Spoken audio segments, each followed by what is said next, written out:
Hello guys, welcome back to Das taxation services. मैं हूं CA Surjit दास और मैं एक सीरीज़ लेके आया हूं टीडीएस की, जिसमें हर सेक्शन पे हम बात करेंगे। हर सेक्शन को आपको डिटेल में मैं बताऊंगा, छोटे वे में, छोटे टाइम फ्रेम में, जिससे कि आपको कम टाइम में टीडीएस के बारे में अच्छी से अच्छी नॉलेज मिल सके।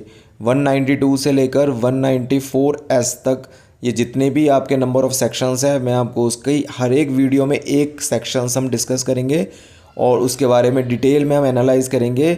एकदम फ्रेंडली वे में, आपको ज़्यादा स्ट्रेस भी नहीं होगा और एकदम आसान वर्ड में मैं आपको समझा दूंगा कि इस सेक्शन में क्या है और किस तरीके से ये एप्लीकेबल हुआ है, इसकी टाइम लिमिट, इसकी लिमिट्स क्या है, कितने अमाउंट होने पर आपको टीडीएस काटने की ज़रूरत नहीं है, आपका टीडीएस नहीं कटेगा। तो ये सारी डिटेल में मैं आपको इस वीडियो में आपको बताऊंगा और साथ में ही ये एक लंबी सीरीज़ चलेगी। हर सेक्शन का एक टीडीएस रहेगा और उसके बारे में डिटेल नॉलेज आपको मिलती रहेगी। ठीक है, तो आज का सेक्शन जो हम डिस्कस करेंगे वो है 192 सैलरी, टीडीएस ऑन सैलरी। ठीक है जी, तो चलिए स्टार्ट करते हैं इस वीडियो को। Section 192, nature of payment, salary. किस तरह का नेचर है सैलरी की पेमेंट? पेयर वो पर्सन होता है जो टीडीएस काट के आपको पेमेंट करता है।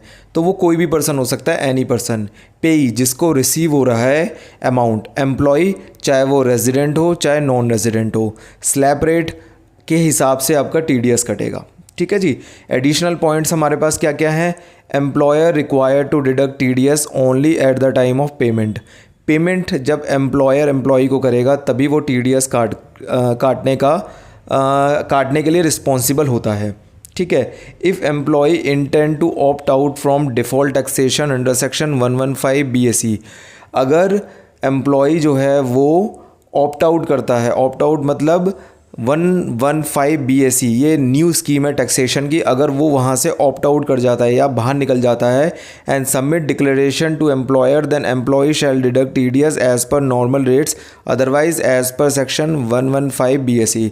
इसका मतलब ये है कि ज़रूरी नहीं है कि एम्प्लॉय ने अगर डिक्लेरेशन सबमिट किया है 115 BAC न्यू टैक्सेशन के अगेंस्ट में, तो उसको जो रिटर्न है वो भी उसी सेक्शन के अंडर में फ़ाइल करनी होगी।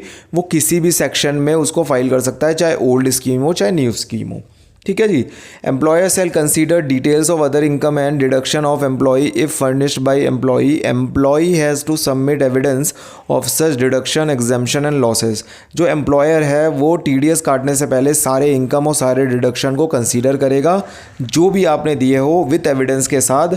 डिडक्शन में सिर्फ लॉस जो है वो सिर्फ हाउस प्रॉपर्टी का होगा और किसी का नहीं होगा। Employer shall not consider losses of employee except loss under the head house property. जैसे मैंने आपको बताया कि हाउस प्रॉपर्टी के लॉस को छोड़कर और कोई भी लॉस जो है वो सेट ऑफ नहीं होगा।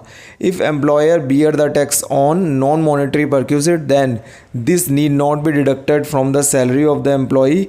Amount borne shall not be allowed to employer under section 40A5 and the same will be exempted in the hand of employee under section 10(10)(cc). Also the tax so borne will be treated as TDS in the hand of employee and credited of the same can be availed by employee। इसका मतलब ये है कि employer अगर non monetary perquisite पर खुद से tax beer करता है, मतलब खुद से जमा करवा देता है, तो उसको एम्प्लॉय के सैलरी से डिडक्ट करने की कोई ज़रूरत नहीं होती। जो भी एम्प्लॉयर इसको बोर्न करेगा या जो भी पे करेगा उसको डिडक्शन अलाउ नहीं होगा। ठीक है। और साथ ही साथ एम्प्लॉय के हाथ में ये एग्जेम्प्ट भी रहेगा। ठीक है। और जो भी टीडीएस बोर्न हुआ है एम्प्लॉय के हाथ में वो उसको मिल भी जाएगा। मतलब एम्प्लॉयर ने एम्प्लॉय का टीडीएस काटा तो एम्प्लॉय जो है वो उस टीडीएस का क्लेम रिटर्न में कर सकता है और वो अमाउंट उसको मिल जाएगा।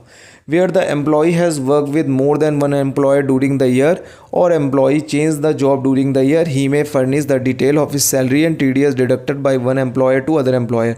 अगर कोई एक से ज़्यादा अगर एम्प्लॉयर के पास काम करता है तो वो सब की जितनी भी इनकम उसको रिसीव हुई है वो सब कैलकुलेशन में आ जाएगी टीडीएस के।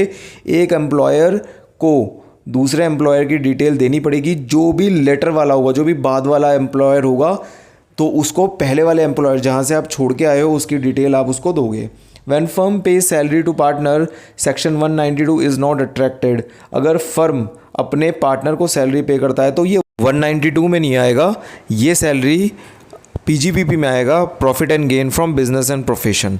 एक केस लॉ है आईटीसी लिमिटेड का 2016 supreme court, if tips are paid directly to the waiters same is not salary and there would be no obligation on employer to deduct TDS even if tip is paid through employer like in present case by credit card in the bill, same would not be a part of salary and the employer shall not be required to deduct TDS। इसका मतलब ये है कि अगर कोई person किसी को tip देता है वेटर्स वगैरह को होटल में जाकर, तो वो एम्प्लॉयर जो आईटीसी लिमिटेड एम्प्लॉयर है उसकी ज़िम्मेदारी नहीं है कि उस पर टीडीएस काटने की। क्यों? क्योंकि वो जो अमाउंट है वो सैलरी के अंडर में नहीं आता है। टिप देना या ना देना जो पर्सन जिसने सर्विसेज ली है वेटर से उसके ऊपर डिपेंड करता है, कोई मैंडेटरी नहीं है उस पर्सन पे कि उसको देना ही देना बनता है। ऐसे ही अगर टिप कंपनी को क्रेडिट कार्ड के थ्रू पे होता है और बाद में कंपनी उसको पे करती है वेटर को, तो इसका मतलब ये भी नहीं है कि एम्प्लॉयर का एम्प्लॉय को देना ये कंपलसरी में आ गया। वो तो डिपेंड करता है कि सामने वाला पर्सन वो देना चाहता है क्रेडिट कार्ड में इंक्लूड करके अपने बिल में या नहीं। तो कंक्लूज़न में यही है कि आईटीसी लिमिटेड के केस में टिप जो भी आप पे करते हो होटल में जाकर, वो एम्प्लॉयर का वेटर्स के लिए सैलरी नहीं है और उस पर टीडीएस नहीं कटेगा 192 में।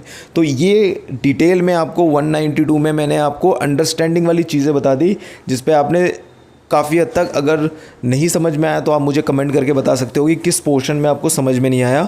192 का ये क्रक्स था और 192 बेसिकली सैलरी पे होता है। ठीक है, तो इस तरीके से आप मुझे फॉलो करते रहिए और यूज़फुल वीडियो आप देखते रहिए। Thank you.